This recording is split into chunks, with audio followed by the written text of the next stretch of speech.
जिला दंडाधिकारी के सामने धर्म परिवर्तन का जो आवेदन पेश किए हैं एक अच्छा उदाहरण है और मनुवादी हिंदू राष्ट्रवादी दमनकारी सोच के लिए उपयुक्त जवाब दिया था।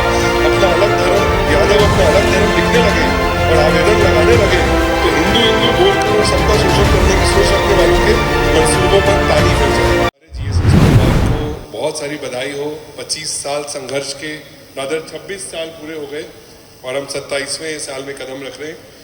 हम लोग ऐसे ही आगे बढ़ते रहें और इस संगठन की अभी बहुत ज़्यादा ज़रूरत है। अभी जो मुश्किल का वक्त चल रहा है, मैं अपने सामने बैठे सभी साथियों, वक्ताओं और श्रोताओं को भी नमस्कार और जोहार करता हूँ। मुझे आज जिस विषय पर बोलने कहा गया है वो है मनुवाद के विरोध में गुरु घासीदास जी के नेतृत्व में हुए सतनाम जन आंदोलन से विकसित मानवतावादी सतनाम धर्म को क्यों, किसने, कब मनुवादी धर्म का गुलाम सेवक जाति बना दिया। अब इससे आज़ादी कैसे होगी, क्यों और कैसे मिलेगी एवं भारतीय जनगण मन के अम्बेडकरी संविधान पर मंडराते खतरों से बचाने हमारा कर्तव्य क्या है आज। क्योंकि मैं एक सिख हूँ, सिर पे देख ही रहे पगड़ी, तो मैं कुछ उदाहरण अपने सिख धर्म से ही पेश करूंगा कि गुरु घासीदास जी का जन्म 1756 में हुआ और वो ज्योति ज्योत समाये 1836 में। करीब 82 वर्ष की उम्र तक उन्होंने मानव शरीर में वास किया और सतनाम धर्म की स्थापना और प्रचार किया। उन्होंने 7 उपदेश दिए जिनमें से एक था मन के एक समान। अब ये बात नहीं पची भाई, अगर यदि सब लोग इसी को मान लेते तो मनुवादी सोच जिसके अनुसार ब्राह्मण जन्म से ऊंचा और अन्य वैश्य क्षत्रिय वर्ण व्यवस्था के अनुसार उसके बाद आते थे और शूद्र वो तो पैदा ही हुआ था इन सब के सेवा के लिए, इन सब चीज़ों का महत्व खत्म हो जाता। अगर हम लोग मान लेते गुरु घासीदास जी की बात तो फिर ब्राह्मणवादी खत्म हो जाता, जो आज इतने सैकड़ों साल उनके जाने के बाद भी ब्राह्मण से हमारा प्रॉब्लम नहीं है, ब्राह्मणवाद से प्रॉब्लम है। एक सिख भी ब्राह्मणवाद हो सकता है, एक मुस्लिम भी ब्राह्मणवादी हो सकता है, इवन सतनामी भी ब्राह्मणवादी हो सकता है अगर वो कर्म कांड में पढ़े और मैं पंडा, मैं ऊंचा तू नीचा। सारे लोग जन्म से वही हैं, दो पैर वाले। कर्म से ही आप कुछ कर सकते हो, ना आप ऊंचे ना कोई नीचे। यही मेरे को लगता है गुरु घासीदास जी की टीचिंग्स थी और इसीलिए सतनाम धर्म को एक पंथ की तरह प्रचारित किया गया और निजी स्वार्थ के लिए सभी को हिंदू कहकर अन्य जातियों का और खासकर शूद्रों का शोषण जारी रखा गया। आज भी यही संघर्ष चल रहा है। उस कुदरत के मालिक को सब समझ में आ रहा है, इनके छोटे मोटे खेल नहीं ये लोग लगा सकते। ये यूजीसी एक्ट आ गया ना, चिल्ला चिल्ला के बोल रहे थे हम सब हिंदू हैं, हम सब हिंदू हैं, हम सब हिंदू हैं।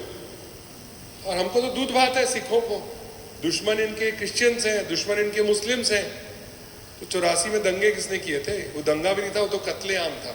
वो हिंदू नहीं थे, मुस्लिम नहीं थे, सिख नहीं थे, वो तो इंसान ही नहीं थे। पर खैर अभी जो इनका चल रहा है हाँकने का, अरे हम सब हिंदू, हम सब हिंदू, कमरे के अंदर तो आ जाओ। फिर बोल्ट लगा के पूछते हैं हाँ भाई तू कौन, अच्छा वो चल उस कोने में खड़े हो जा, हाँ भाई तू कौन, चल उस कोने में खड़ा हो जा, अरे आप आइए ऊपर आइए। अब जो लखन सर बोलते हैं ना, कुछ दिन पहले कुछ श्रीवास समाज के लोगों ने अपनी चोटी काट दी, बड़ा दुख की बात हुई होगी ब्राह्मण्स के लिए। तो इन्होंने बोला मैं इनको मोटिवेट करूंगा कि तुम लिखोगे भी हमारे भगवान तो सेन है।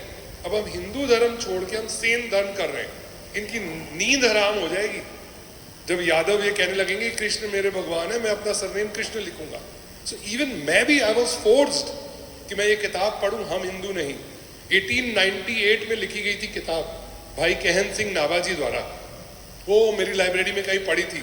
पर ठीक है यार, दूध भात चल रहा है, अभी तो मेरे ऊपर आपत्ति हुई नहीं। क्रिश्चियंस को तंग कर रहे हैं संडे, मुस्लिम से तो देख के ही इनको प्रॉब्लम, इनके रंग से प्रॉब्लम, बिदक जाते हैं हरा देख के, कमाल है। तो हमारा दूध भात चल रहा है, लेकिन मैं बार बार गुरुद्वारे की मीटिंग में हर जगह ये बोल रहा हूँ कि अपना नंबर भी आएगा, ये पगड़ी इनको भी नहीं सुहाएगी।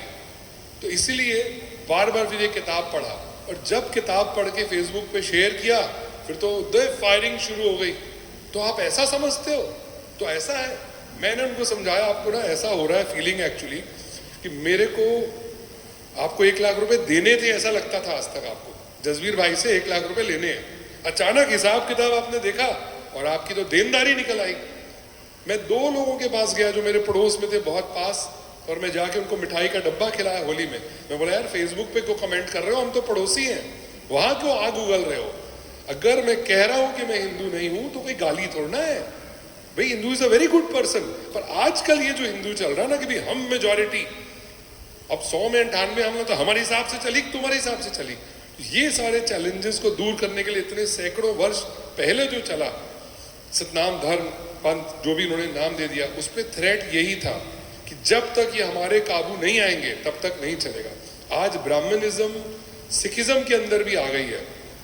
हमको गुरु ने बोला था सिंह और कौर लिखने के लिए, हम चावला छाबड़ा फलाना डिकाना जोड़ के ऊंचे नीचे होने लगे। तो यही थ्रेट सतनाम धर्म को भी है। और अब इसका सोल्यूशन क्या है, हम थोड़ी आगे बात कर लेते हैं। सिख धर्म के उदाहरण के रूप में देखें तो प्रथम गुरु गुरु नानक देव जी ने अपनी गुरियाई अपने बेटे को नहीं दी थी, गुरु अंगद देव जी को दी, और इसके खिलाफ उनके बेटे बाबा श्रीचंद ने अलग पंथ उदासी पंथ चला दिया। तो ऐसा नहीं कि बाय बर्थ गुरु नानक देव जी के बेटे हो तो आपको गद्दी मिली जाएगी। ऐसे ही सतनाम धर्म में भी जो चेंजेस आए, तो ये थ्रेट जो था ब्राह्मण्स का, उन्होंने अटैक करके आज इसको इतना पतला कर दिया है कि आप जब बोलते हो कि हम हिंदू नहीं तो आप अलगाववादी लगते हो। तो मैं तो खालिस्तानी हूँ, कोई लोग पाकिस्तानी हैं, कोई लोग अर्बन नक्सली हैं, कोई लोग नक्सली हैं। अब ये जो सतनामी है जो बोल रहे हैं हम हिंदू नहीं, इनके लिए अभी नाम ये ढूंढ रहे हैं, ये हमसे अलग कर रहे हैं, ये गड़बड़ कर रहे हैं।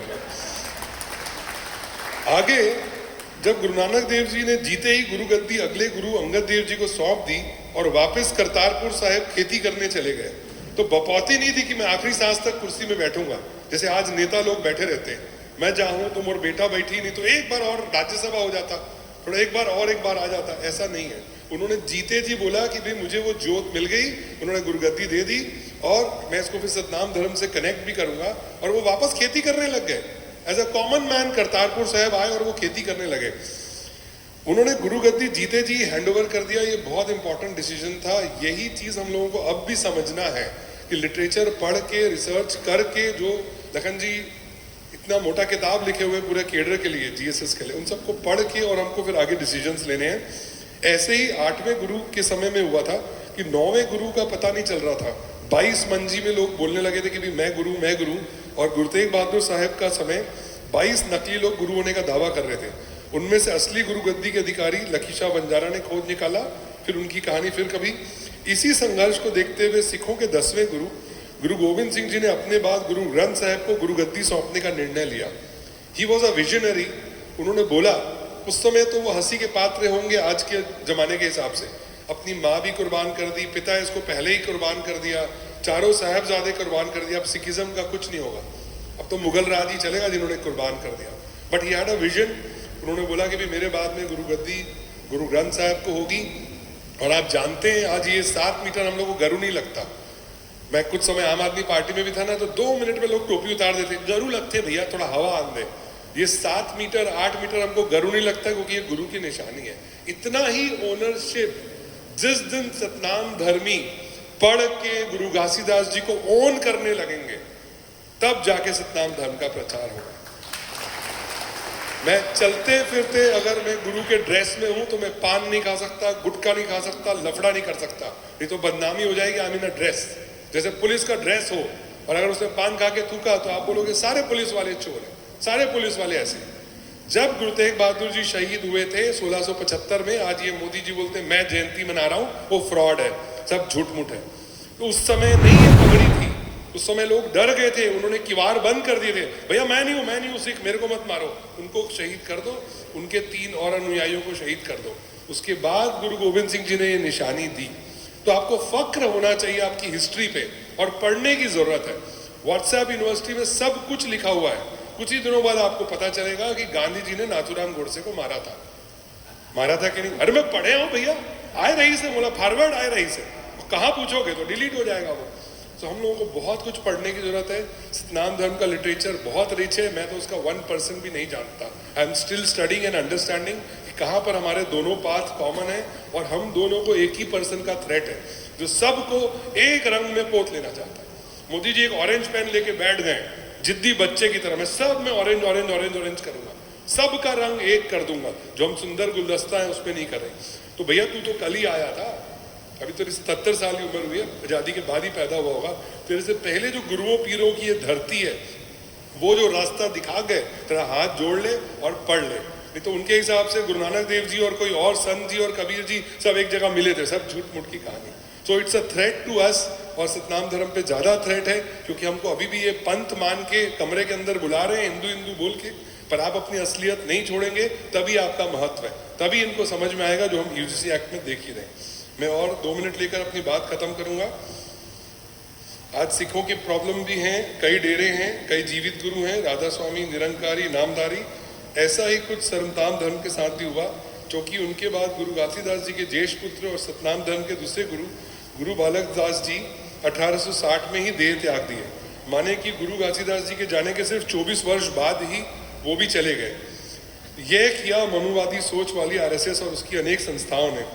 जैसे लकड़ी काटने के लिए लकड़ी की बेत ही कुल्हाड़ी का हत्था बनकर अपनी ही माँ बाप पेड़ों को काटने में सहयोग करती है, वैसे ही निजी स्वार्थ और गुरुडम के चक्कर में सतनाम धर्म के ही कुछ लोग, गुस्ताखी माफ करिएगा अगर बुरा लगे तो, विभीषण की भूमिका निभाते हुए ब्राह्मणी मनुवादी सोच वालों के साथ मिलकर सतनाम धर्म को नुकसान पहुंचाए हैं। देखिए फिर एक उदाहरण सिख धर्म से ही मैं बता रहा हूं कि आज तक सिखों को केशाधारी हिंदू कहा जाता है, क्योंकि हम उनके साथ रल मिल गए। हमारे आज के सिख डेयर नहीं करते कि बोल सके कि हम हिंदू नहीं, हम रल मिल गए यार, अपन से दूध भात है ना यार, बिजनेस करो। ये मार्शल कौम गुरु गोविंद सिंह जी जिसने चलाया था वो सब भूल गए, सिर्फ व्यापारी हो गए। तो आज तक सिख धर्म की जो शादी है उसका पंजीयन हिंदू मैरिज एक्ट में ही होता है। इसका संघर्ष 1909 में चालू हुआ था और अभी 2012 में आनंद मैरिज एक्ट पास हो गया है, लेकिन आप लोग को नहीं पता होगा। मुझे भी गुस्ताखी माफ परसों ही पता चला जब मैं रिसर्च कर रहा था कि हम अभी भी अपना रजिस्ट्रेशन हिंदू मैरिज एक्ट में कर रहे हैं। तो ये होगा ही बहुसंख्यकवाद, कब आपके थोड़ा खसक ना बैठन देना, थोड़ा खसक ना बैठन देना, इतने सारे चढ़ जाते हैं ट्रेन में कि आप अपनी रिजर्व बर्थ को भूल जाते हो। मैं यहीं रायपुर तक उतर जाऊँ, फिर वो ग्वालियर तक नहीं उतरता और आप एडजस्ट करते रह जाते हो। इसके लिए जीएसएस द्वारा चलाया गया अभियान, जिसमें वो जिला दंडाधिकारी के सामने धर्म परिवर्तन का जो आवेदन पेश किए हैं। I am coming to the solution now कि आप कैसे अपना अलग आइडेंटिटीज प्रोटेक्ट कर सकते हैं, जो लखन सर ने चालू किया है कि जीएसएस द्वारा चलाया गया अभियान, जिसमें वो जिला दंडाधिकारी के सामने धर्म परिवर्तन का जो आवेदन पेश किए हैं, एक अच्छा उदाहरण है और मनुवादी हिंदू राष्ट्रवादी दमनकारी सोच के लिए उपयुक्त जवाब है। ऐसे ही श्रीवास, जिनका मैं पहले उदाहरण दिया था, अपना अलग धर्म, यादव अपना अलग धर्म लिखने लगे और आवेदन लगाने लगे तो हिंदू हिंदू बोलकर और सबका शोषण करने की सोच रखने वालों के मंसूबों पर पानी फिर जाएगा। आज के समय में इस गुलामी से छुटकारा अंबेडकर जी की संविधान की पालना से ही संभव है, जिसको हमको बार बार पढ़ना होएगा। और अभी मैं जब कोई सुबह कैलेंडर देख रहा था तो हर सभा में, जैसे कल हम विमेंस डे सेलिब्रेट कर रहे हैं, होली मिलन सेलिब्रेट कर रहे हैं, तो हमने प्लान किया है कि हम कॉन्स्टिट्यूशन की कॉपी लेके जाएंगे और उसका कुछ पार्ट तो जरूर पढ़ेंगे। हर जगह मंत्रोच्चारण करके और नारियल में ऐसे पानी फेर के वो लोग करते ही है ना, आप ये वाला नारियल ले चलो, ये भी आपके साथ साथ चलेगा और कुछ तो पढ़ लो, इसमें से कुछ तो खाने में घुस जाएगा। तो आज के समय में इस गुलामी से छुटकारा अंबेडकर जी के संविधान की पालना से ही संभव है, जिसके आर्टिकल 14 से 18 राइट टू इक्वलिटी के अनुसार धर्म, जाति, लिंग, जन्मस्थान आदि के आधार पर भेदभाव निषेध है। और संविधान पर मंडराते खतरों से बचने के लिए हम सबको एकजुट होकर संवाद करके और लाखों लोगों की कुर्बानी से मिली इस आज़ादी को बचाए रखने के लिए कई ऐसे मंचों पर एक साथ आवाज बुलंद करनी होगी। मैं ईश्वर से प्रार्थना करता हूं अंत में कि आने वाला समय देश और प्रदेश के साथ ही विश्व के लिए भी शांति और सौहार्द वाला हो और हम एक प्रगतिशील सोच के साथ मन के एक समान का जो मार्ग गुरु घासीदास जी ने दिखाया है उस पर चलकर एक मिसाल पेश करें। इतना ही कहकर मैं अपनी वाणी को विराम देता हूं और जीएसएस के मुखिया लखन सुबोध जी और उनकी पूरी टीम को धन्यवाद देता हूं मुझे अपने विचार पेश करने का मौका देने के लिए, और सभी श्रोताओं को धन्यवाद मुझे धैर्यपूर्वक सुनने के लिए। आशा है कि ये सभी विचार दूर तक जाएंगे और हम एक नई सुबह देखेंगे। जय हिंद, जय छत्तीसगढ़।